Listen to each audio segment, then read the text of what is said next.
Welcome to Colonie TV, the governmental educational channel for the town of Colonie.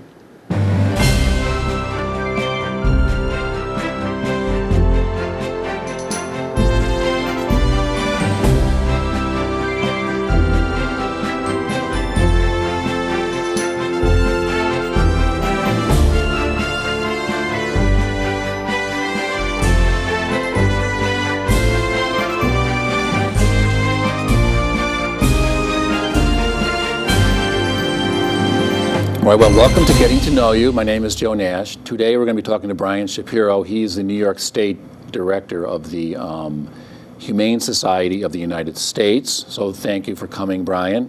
Thank you, Joe. Thanks for having me He's here. come up all the way from Woodstock. So before we talk about specifically the Humane Society, and you're going to be here on April 2nd here in the library. Yes. And there's also a big lobby day on April 17th down at the Capitol for the animal rights, or not animal rights, but animal, is animal rights a good term? Well, you know, that's a great question. At the Humane Society of the United States, we don't really consider it to be animal rights. It's more what kind of responsibilities do humans have to animals. So it's more about human responsibilities. And you know, the term animal rights, I think it's kind of dated. We could say animal advocates. But that's a great question. Okay. Now, before we get going, I just wanted to ask people, ask you, I mean, give us the capsule biography of yourself, you know, where you're from and everything, and maybe how you ended up working for the Humane Society. Because that was interesting how, you know, someone like yourself maybe devoting your life to this. So. It's an outstanding organization, the Humane Society of the United States. My background, I've always been interested in animal protection. You know, we always hear people who are predisposed from a young age to having a connection with animals. I'm certainly one of those people. As I grew older, I got involved with political activism. My first introduction to politics, because as the New York State Director, I do a lot of lobbying. We're trying to pass laws that protect animals. We've been very successful. Last session in New York State, we had a number of laws that focus on animal fighting, which passed. So when I was a young boy, about 1976 or so, my mother started an organization called the Moped Owners Association of America, because there was these new, moped, half bicycle, half motorcycle. And at that time, there were no laws that regulated mopeds. Mopeds fell under the category of motorcycles. So I saw my mother get involved, start to contact elected officials. So as a kid, I started stuffing envelopes. So you were involved in the political process first, not with animals. Okay. Yeah, and that introduced me to the concept that you can be involved in politics. And this is what I encourage people when I speak, when I'm here at the library on April 2nd. Democracy is not something that's an armchair activity. We are all blessed to have the ability to get involved and to be involved. So I grew up in New Jersey. I moved to Woodstock, New York about 20 years ago, became involved in various environmental causes. I eventually found myself on the town board in Woodstock, New York for 4 years, and then was elected to the Ulster County Legislature. I was the chair of the Ulster County Environmental Committee and the chair of the Ulster County Board of Ethics. Gained a lot of experience in these areas. And I had a good 13-year run as an elected official. I then became the executive director of the Ulster County SPCA, running a top-notch shelter in Ulster County. And that combination of hands-on experience with animals, working in a shelter environment, and then my political background, here I am now, blessed to be the state director of the HSUS. Well, when you're involved in local politics down where you lived, how and why did you get involved with the shelter? Just because you're an animal lover? Or? I had always been involved with animals, and actually in Woodstock started a trap, neuter, return program for feral cats, which is where there's a feral cat in the neighborhood. You trap the cat, you get the cat sterilized, and then you return the cat to the environment. So even as an elected representative, there were always things that I found myself involved with animals. And what I tell people example, whether you're a lawyer, whether you're a homemaker, a student, if you believe in something, in this case, animal advocacy, there's always ways that we can be involved with animals. If you're on the school board, well, as an elected official at the town level, I did have these opportunities. And the shelter needed an executive director. They were aware of my work, and as we were discussing earlier, I had done cable access, and they said, you know what, let's give Shapiro a shot, and it was a great run. And from there, started to work because we had a very active humane law division, which is in Ulster County. In Ulster County, enforcing animal cruelty laws. SPCAs and incorporated humane societies at the county level can have peace officers, investigators to enforce animal cruelty laws. Became very involved with that, got onto the radar of the HSUS and started working with the organization because the Humane Society of the United States works with shelters all across the country. And when they needed a new director for New York State, they said, Brian Shapiro is our guy. Were they based out of Woodstock, that area? No, the Humane Society of the United States is a national organization out of Washington, D.C. However, there are various states, most of the states have state directors. And my role as a state director is to help advance animal-friendly legislation, which makes for better conditions for animals, to work directly with shelter and law enforcement personnel to help uphold our animal protection laws. And you know, any given day, I can get a call from a congressional office asking for information to help them on an important piece of federal legislation, or I can get a call about a box of kittens that someone has found. And that's what's so exciting about this job. You never know what the next phone call is going to be, but it's always engaging. You're working with the public and educating people, and we're working to help animals. It's very meaningful. So you just happen to be based out of Woodstock. It's not exactly. Director? No, so I live in Woodstock, and that's where I'm focused in New York State. Now, the Humane Society of the United States first I should mention to people, it's humanesociety.org. It'll be on the screen here. A totally amazing website. Thank you. There's all kinds of information about there's a section from animals A to Z. It goes from, I think it went from antelopes to woodchucks.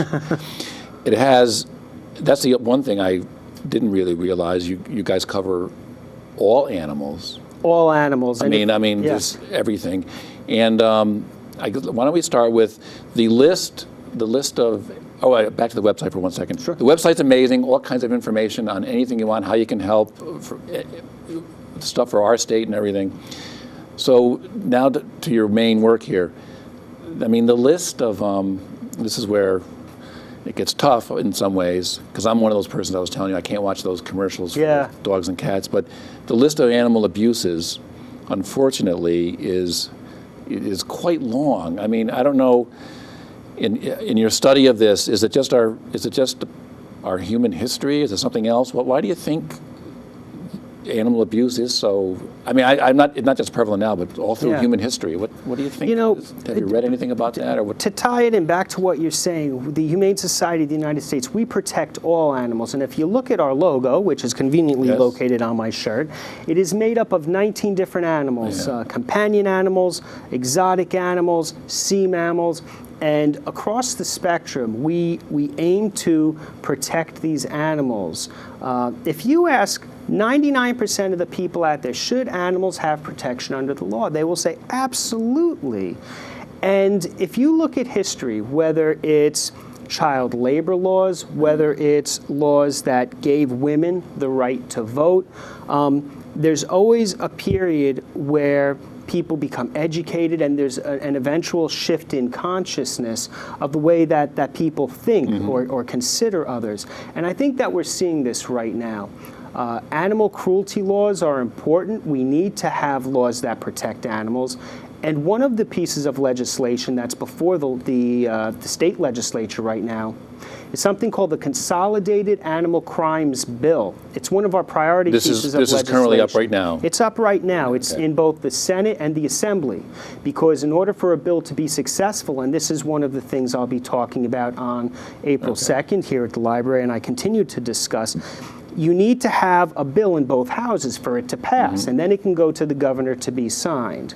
The Consolidated Animal Crimes Act takes the animal cruelty laws out of the ag and market statutes where they're currently located and puts them under the penal code where most of your criminal laws are. So right now, speaking of animal cruelty, you have your statutes about protecting animals, and all of the state's animal cruelty laws are found in the ag and markets statutes next to regulations that determine how much cheese you can sell at market. Your police, your judges, your prosecutors aren't familiar with it. So we have this legislation, Consolidated Animal Crimes Bill, to get it out of ag and markets and into the penal code where our police, our prosecutors, and judges are very familiar with it.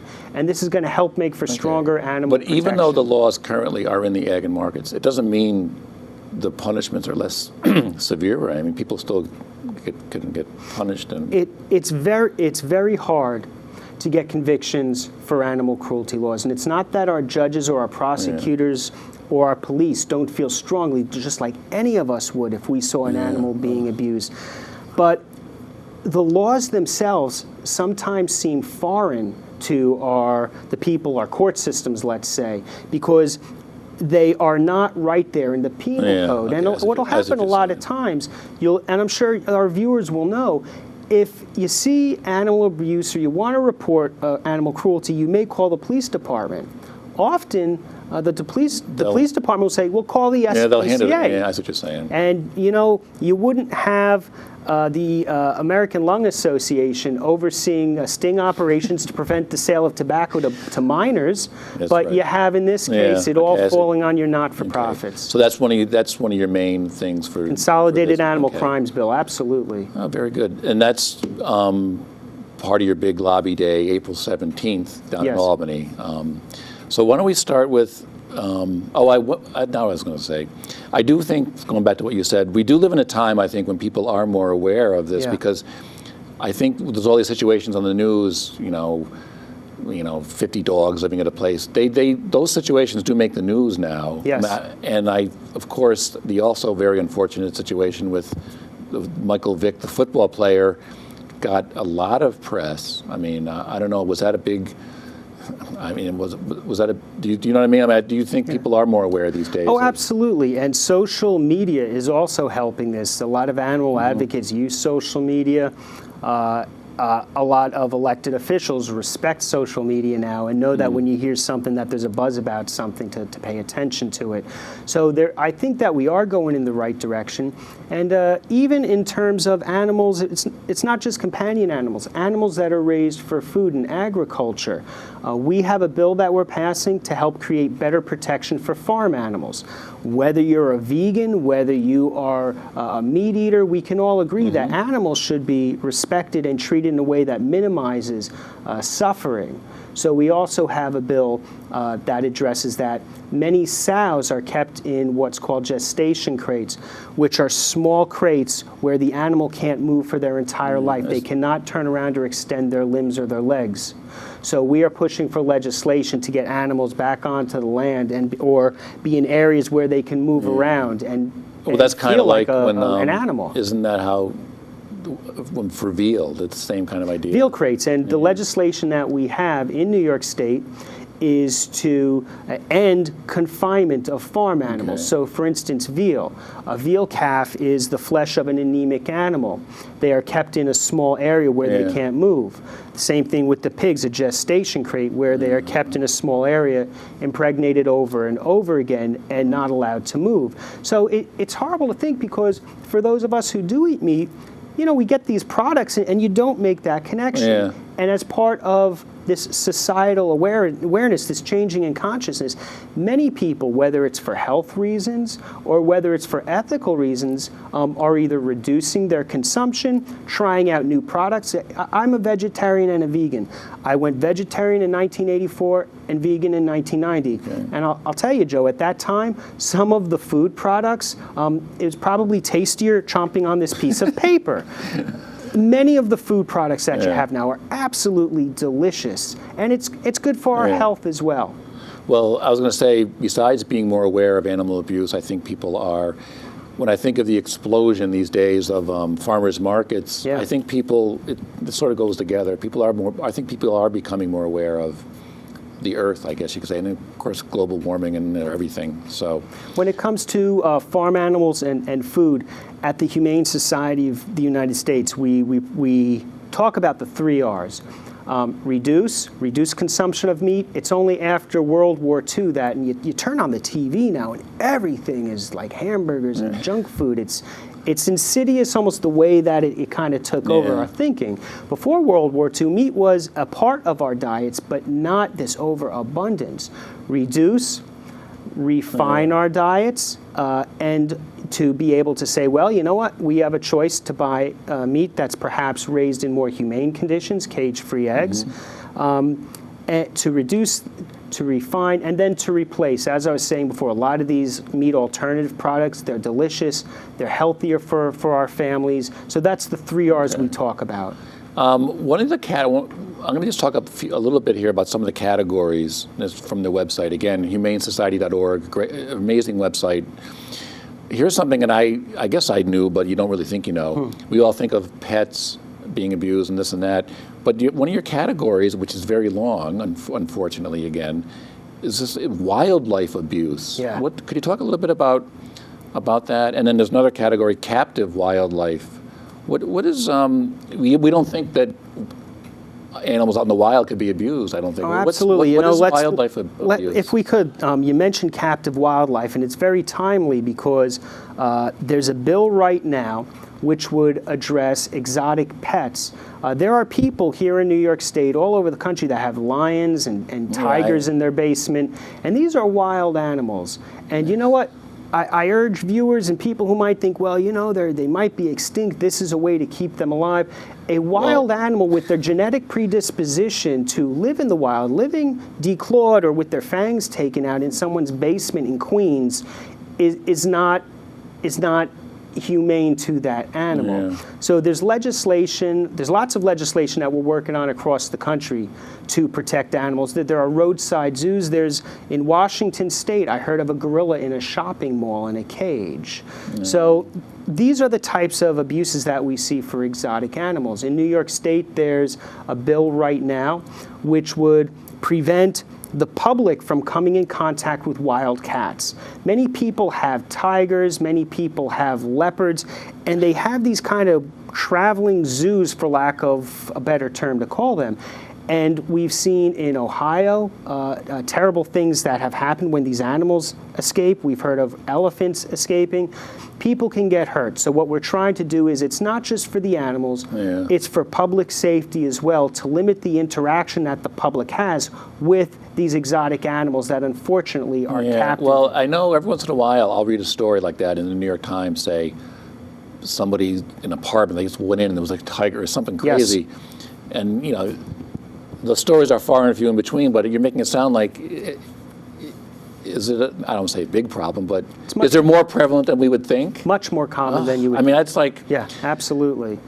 Literally, people have tigers in their apartment. Oh, yes, yes. There was a case in the Bronx a couple of months ago with large wild cats.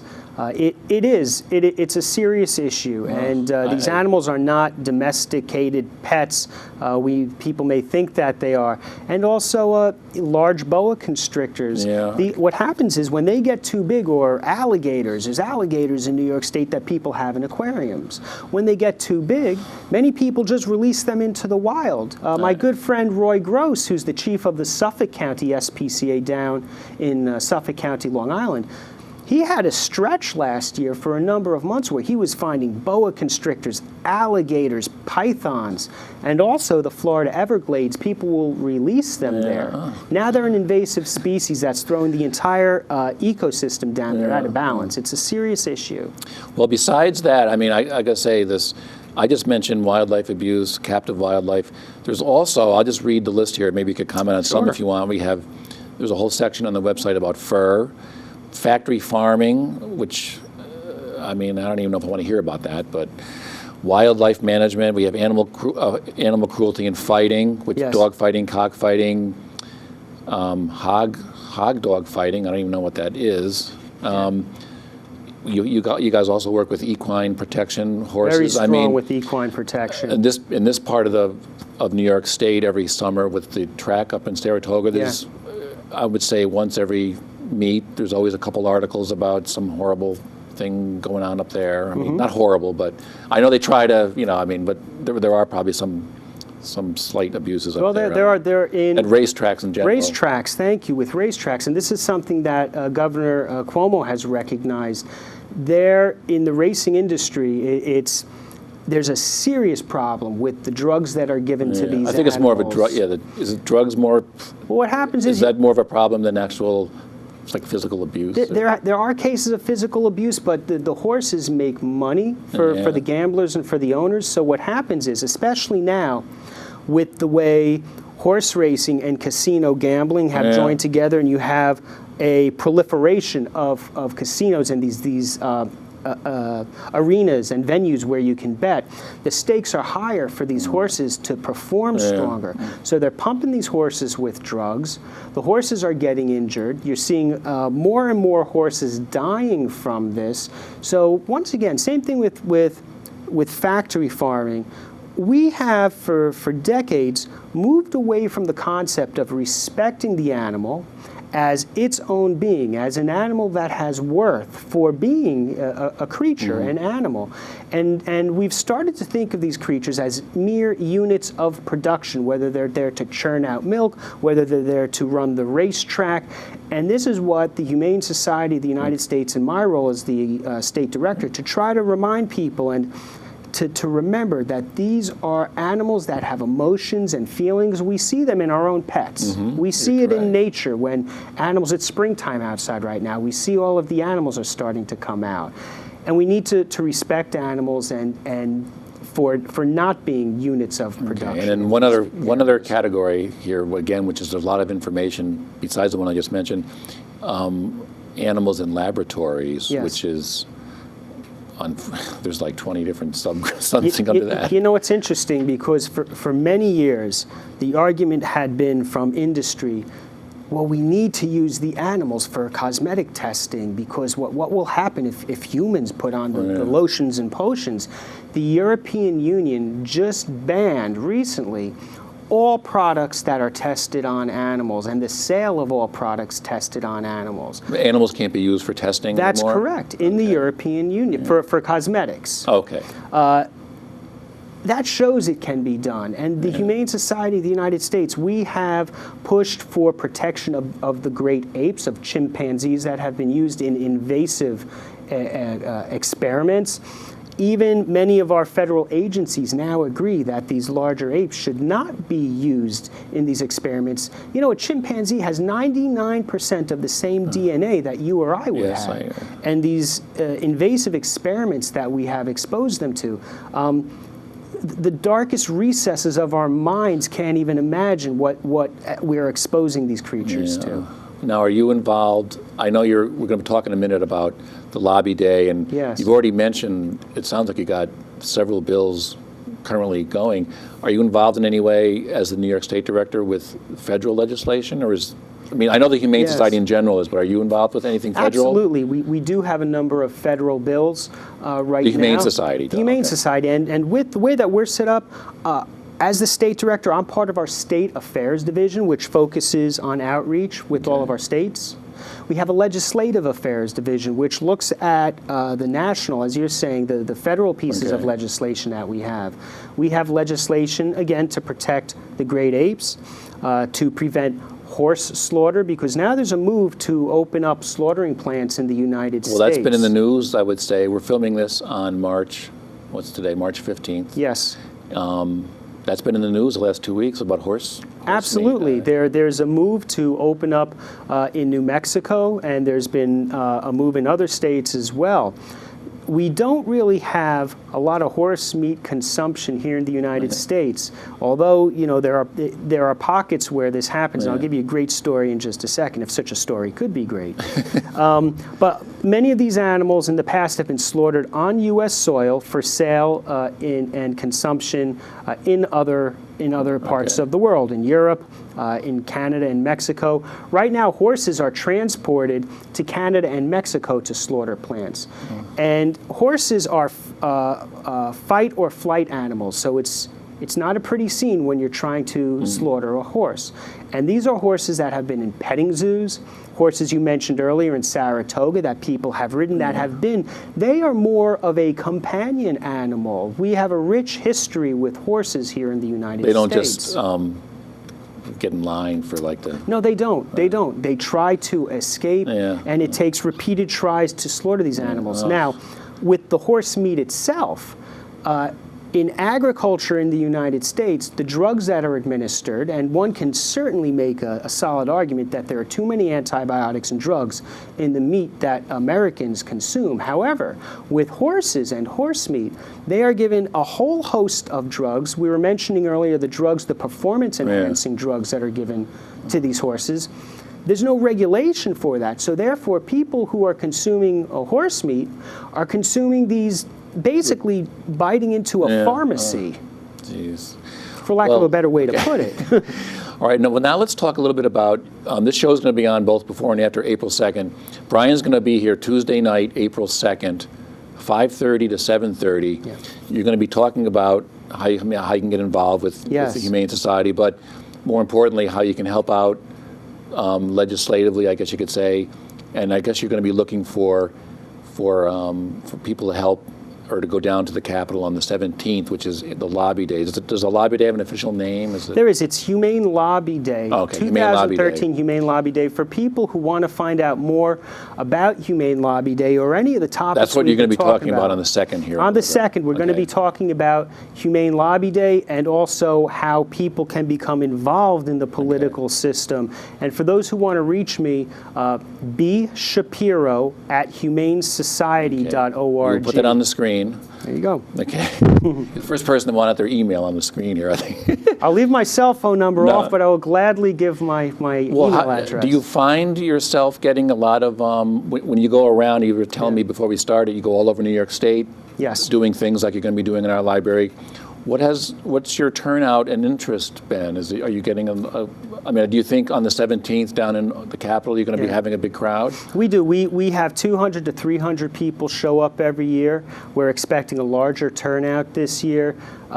What's happened is in pockets of the community, when I first took this position, I recognized where there were pockets of strong animal advocates and an interest in getting involved. In New York State. In New York State.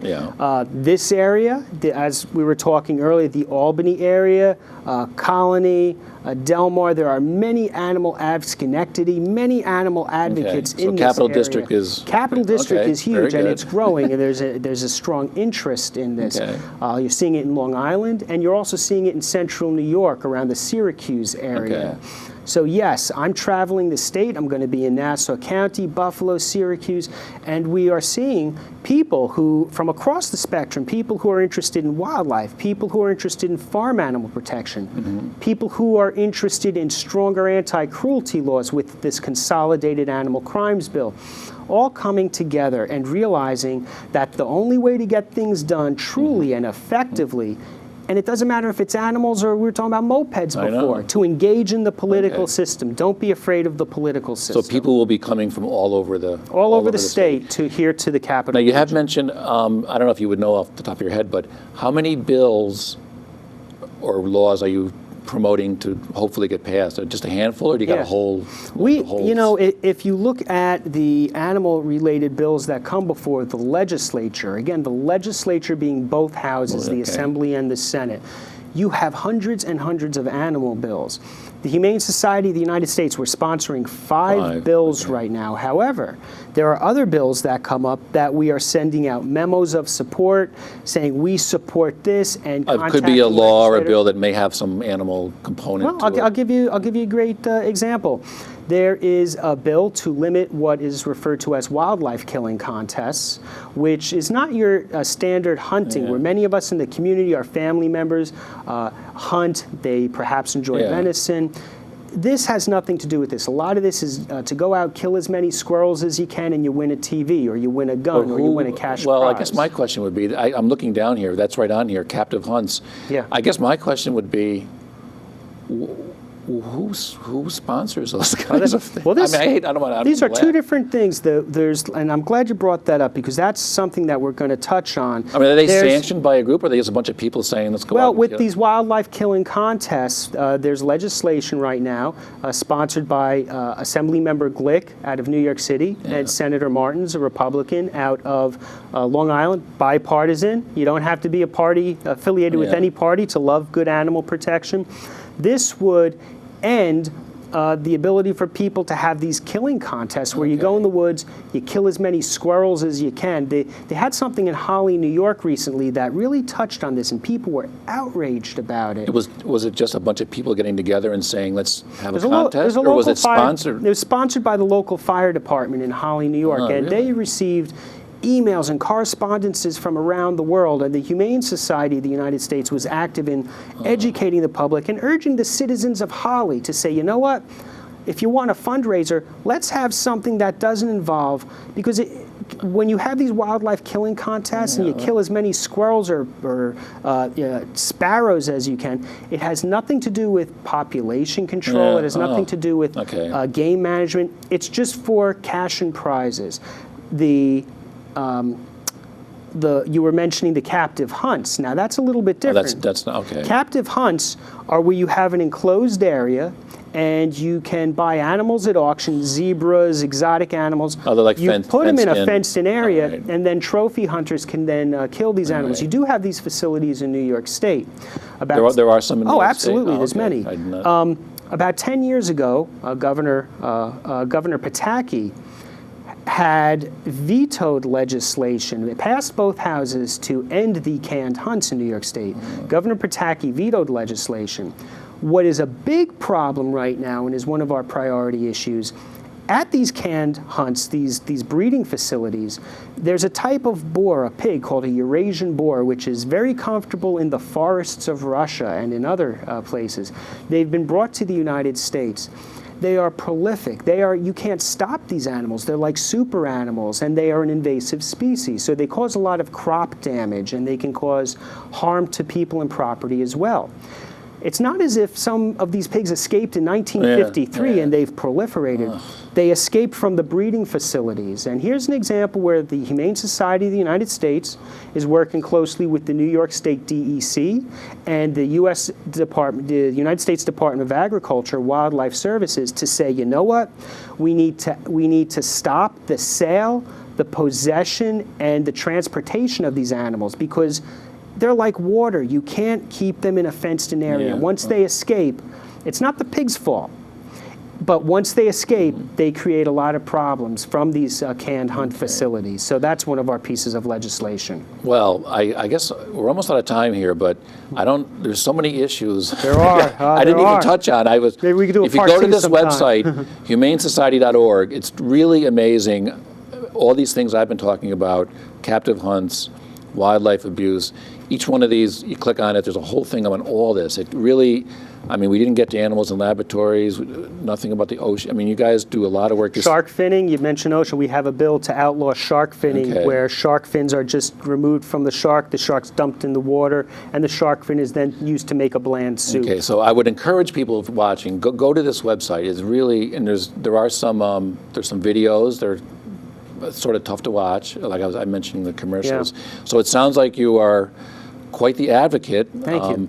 And Brian's going to be here again Tuesday night, April 2nd, 5:30 to 7:30, giving a program on how you can become involved with his group and how to help out on Lobby Day. And anything else you'd like to say? I would just like to say, don't be afraid of the political system, whether you're protecting animals or anything you strongly believe in. If you want to find out who your legislator is, because even throughout this program, I've been saying contact your legislator. We can put up on the screen humanesociety.org/LEGLOOK, ledge lookup. Okay. So get involved, contact your legislator. Don't be afraid. Call them up and say, have you done anything to protect animals? Or I'd like you to support legislation that helps farm animals or stops these wildlife killing contests. Get involved. You know, we are very fortunate to live in a democracy and to have the means to push these bills through. That's what I'm going to be talking about here at the library on April 2nd and on April 17th at the Empire State Convention Center for Humane Lobby Day. And you can contact me at my email, which I hope is flashing brightly on the screen. Yes, it'll be on there. Well, thank you so much. This has been really very informative. And again, I don't want to keep repeating myself, but the website, humanesociety.org, amazing website with all kinds of stuff. I would say we hardly I mean, we did talk about a lot, but we didn't, there's a lot we didn't get to. Yes. We could have gone on for hours, so maybe we'll have you back again sometime. It would be my pleasure. Maybe after the legislative session, I'll have to come back. Yes. So thank you, Brian, for being here. Thank you, my friend. Okay, thanks. Thank you, Joe. And then we will see you next time on Getting to Know You.